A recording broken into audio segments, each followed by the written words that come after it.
नानी गोपाल, नानी गोपाल उठो, खाना खा लो। हाँ, देखो कौन आया है। बड़े बाबू आए हैं तुम्हें खाना खिलाने। हाँ हाँ, देखो देखो। हाँ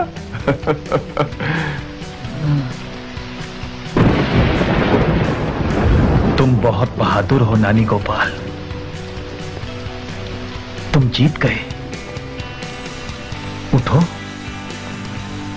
खाना खा लो। मैं नहीं खाऊंगा। तुम्हारी सभी शर्तें मान ली गई हैं नानी गोपाल। उठो, खाना खा लो।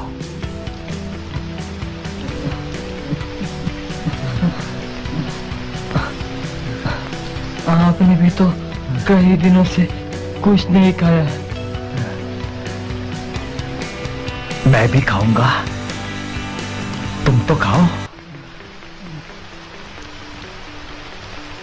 पहले आप खाएंगे। मैं तुझे खिलाकर खाऊंगा नानी गोपाल।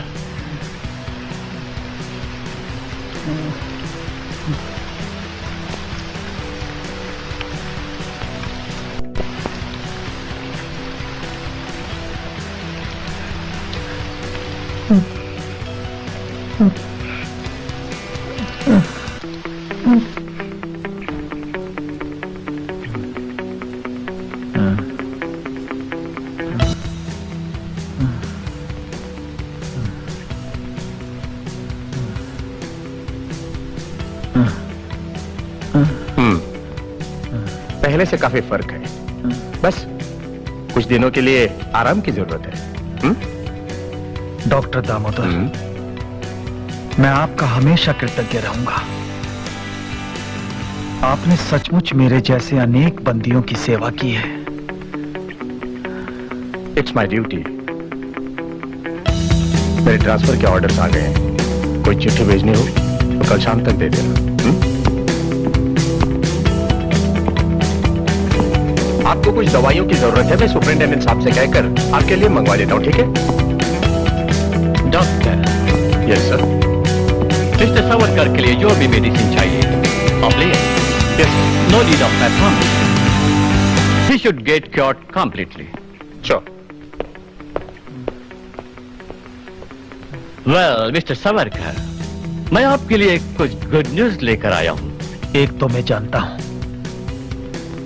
मिस्टर बैरी अपने देश को पधारे। Yes, you are right, Mr. Savarkar. He was an unjust and cruel person. God bless him. ईश्वर ने उसे वैसा ही बनाया था। मेरे मन में उसके प्रति कोई दुर्भावना नहीं है। I appreciate your broad-mindedness. Mr. Savarkar, एक खबर यह भी है कि अंग्रेजों के आगे जर्मनी ने कंप्लीट सरेंडर किया।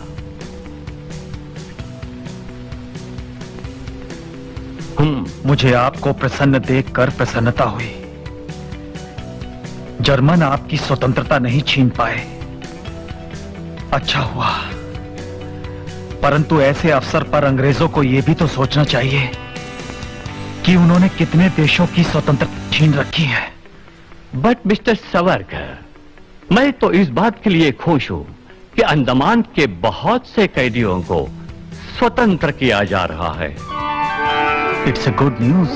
Of course, it's a good news. But I'm sorry, Mr. Savarkar. आपको और आपके ब्रदर को छोड़े जाने के ऑर्डर्स अभी तक नहीं आए। वे कभी आएंगे भी नहीं। But there is definitely one good news for you, Mr. Savarkar. आपके फैमिली के लोग आपसे मिलने आ रहे हैं। Yes, वो लोग यहाँ पहुंच गए हैं।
बिटिया।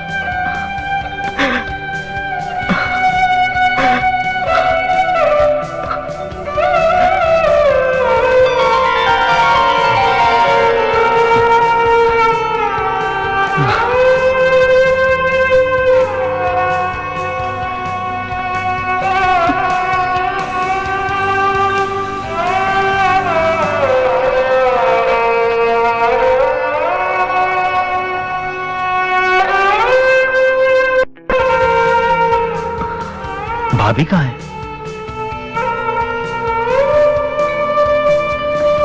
भाभी कहाँ है? हाँ?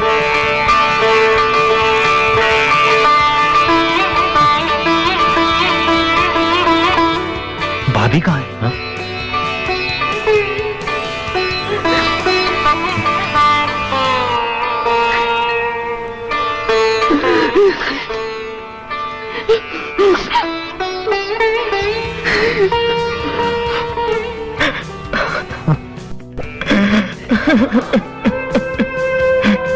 बाबा, बड़ी भाभी अब नहीं रही बाबा।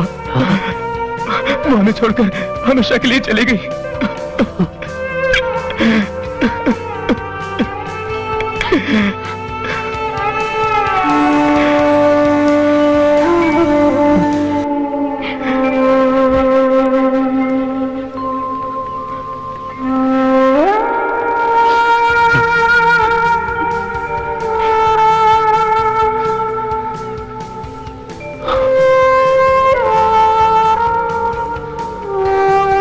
हम सब लोग 12 वर्षों के बाद फिर एक साथ यहां मिले, परंतु ऐसा लगता है कि हम सबको एक सूत्र में बांधने वाली आत्मा ही हमसे बिछुड़ गई है।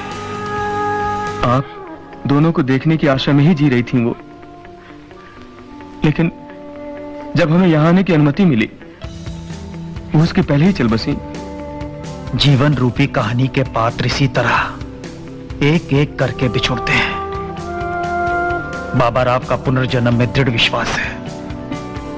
भाभी की आत्मा इस समय भी निश्चित रूप से हमारे बीच में है, यहीं कहीं।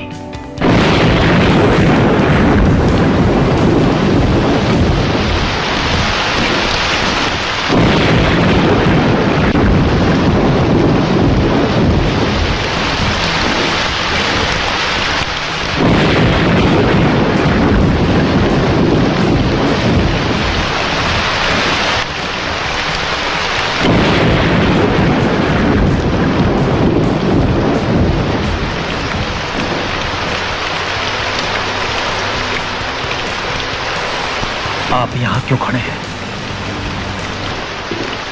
हवा लग जाएगी।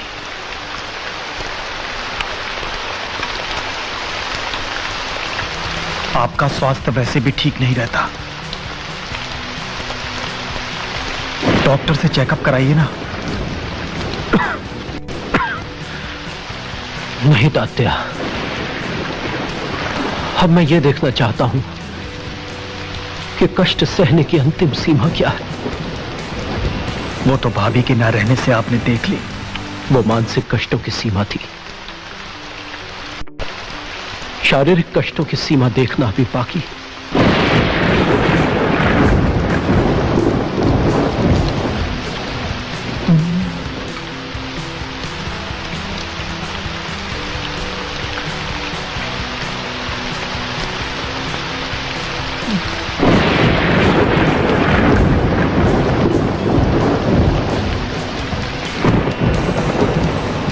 इतनी यातनाएं सहने के बाद भी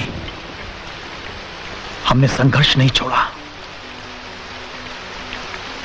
धर्म परिवर्तन का घृणित कार्य बंद करवा दिया है, सैकड़ों कैदियों को सुशिक्षित किया है, उन्हें जीने की प्रेरणा दी है। बाबा राव, मेरा ख्याल है कि जल्द ही ये गोरी सरकार हमें छोड़ने पर विवश हो जाएगी। जलियांवाला बाग का जो कांड हुआ है, उसके बाद इस गोरी सरकार का टिकना बड़ा मुश्किल हो जाएगा। वो फिर भी हमें रिहा नहीं करेंगे।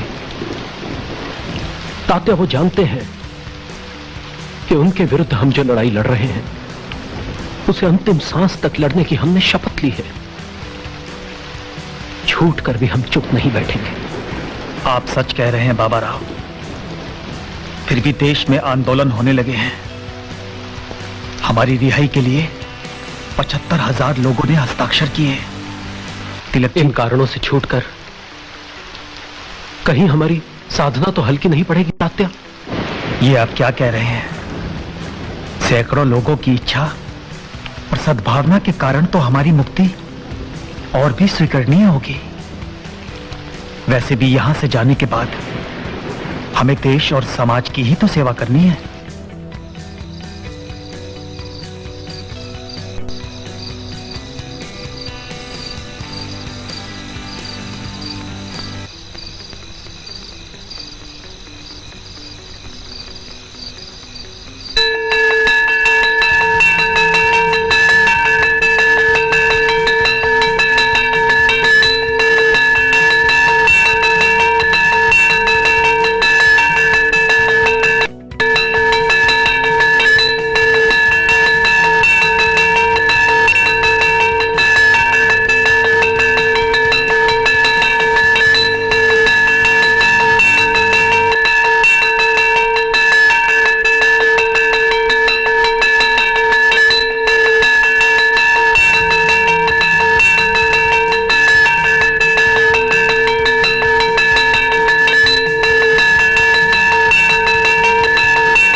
कांग्रेचुलेशन मिस्टर सावरकर, आपको यहां से इंडिया ट्रांसफर किया जा रहा है।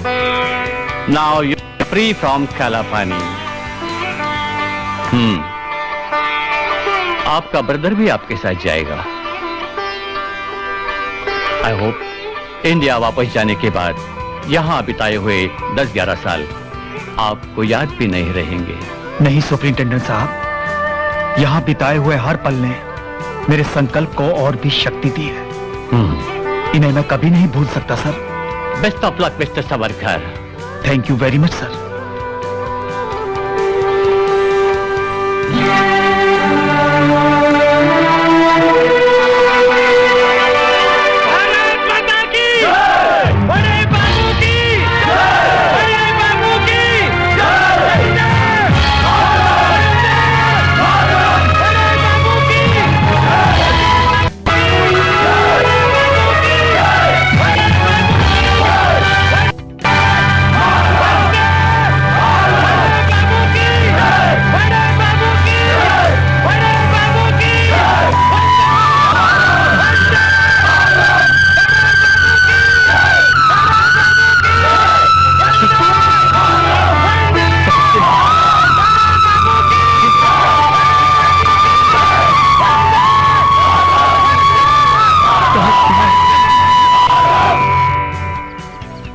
दरवाजा खोलो।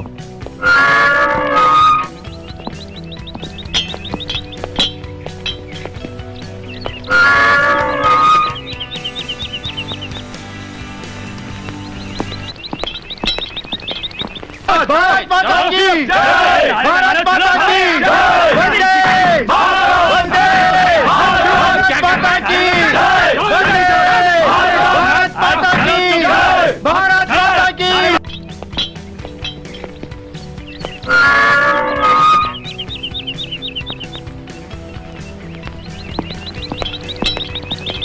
भारत माता की जय! भारत माता की जय! वंदे वंदे भारत माता की जय! वंदे भारत माता की जय! भारत माता की जय! भारत माता की जय! वंदे वंदे भारत माता की भारत माता की बड़े बाबू नमस्कार। बड़े बाबू नमस्कार। पहचाना मुझे? तुम्हारा नाम? मैं रामशरण अंडमान जेल में था। अक्सर भोजन के समय मैं आपसे मिला करता था। आप ही ने तो मुझे लिखना सिखाया था। अरे हाँ, याद आया। तुम बहुत पहले छूट गए थे जी। और मैंने तुम्हें कुछ कविताएं दी थी। वो मैंने आपके छोटे भाई तक पहुंचा दी थी। और आपने जो मुझे लेख याद करवाया था वो भी मैंने उन्हें लिखवा दिया था। इस तीर्थ स्थान की यात्रा पर कैसे निकल आए? ठीक कहा आपने, ये तीर्थ यात्रा ही तो है। गांधी जी के आह्वान पर हम असहयोग आंदोलन कर रहे हैं। इसमें सारे मुसलमान भाई भी हमारे साथ हैं, क्योंकि गांधी जी ने कहा है कि हमें खिलाफत आंदोलन में मुसलमानों का साथ देना चाहिए। क्यों? क्योंकि अगर हिंदुओं और मुसलमानों में एकता हो जाए तो एक ही वर्ष के भीतर हमें स्वराज्य मिल जाएगा और आप जल्दी छूट जाएंगे। ऐसा किसने कहा? गांधी जी ने। तुम्हें विश्वास है इस बात का? पक्का विश्वास है। अभी मैं देख रहा था जब तुम लोग भारत माता की जय और वंदे मातरम की जयकारे लगा रहे थे, तुम्हारे मुसलमान साथी चुप थे। आपको भ्रम हुआ है बड़े बाबू, ऐसी कोई बात नहीं है। हवलदार आ रहा है, अभी तुम जाओ, बाद में बातें करेंगे। ठीक है।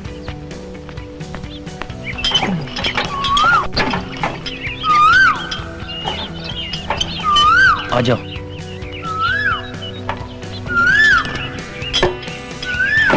आ जाओ।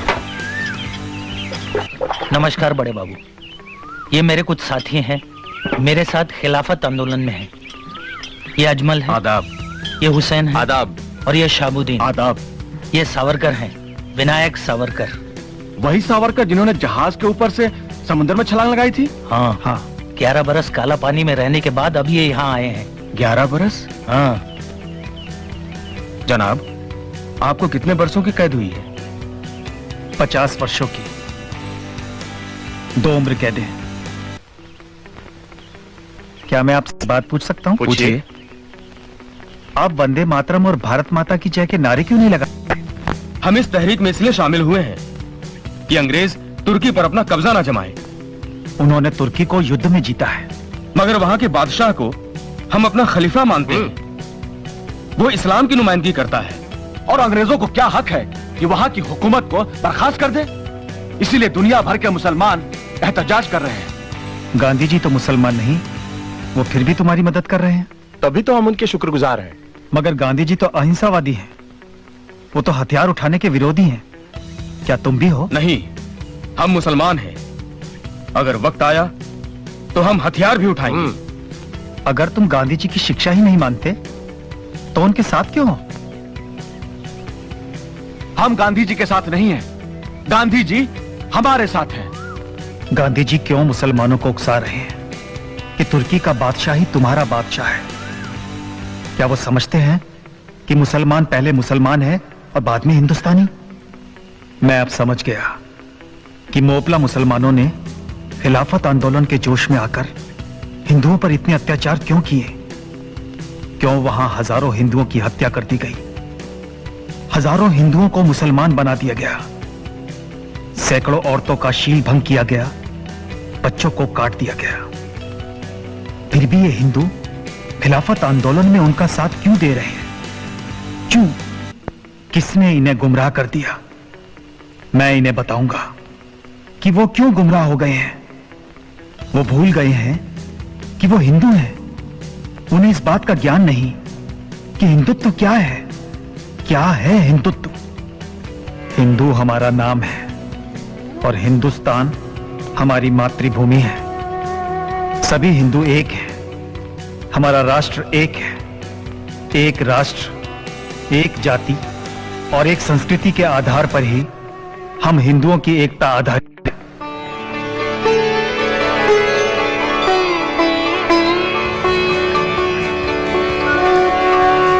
वे सभी व्यक्ति हिंदू हैं जो हिमालय से समुद्र तक इस समग्र देश को अपनी पितृभूमि के रूप में मान्यता देकर वंदना करते हैं, जिसकी धमनियों में उस महान जाति का रक्त प्रवाहित हो रहा है जिसका मूल सर्वप्रथम सप्त सिंधुओं में परिलक्षित होता रहा है और जो विश्व में हिंदू नाम से सुविख्यात है।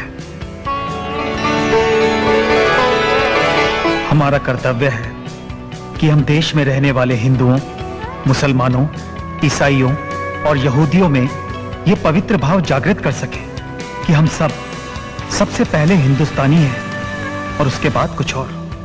भारतीय राष्ट्र का सारभूत विवेचन जो इस काल कोठरी में किया गया, वो सीखचों के बीच में से कैसे बाहर निकल गया, और कैसे प्रकाशित होकर लोगों के पास पहुंचा, किसी को कुछ पता न चला।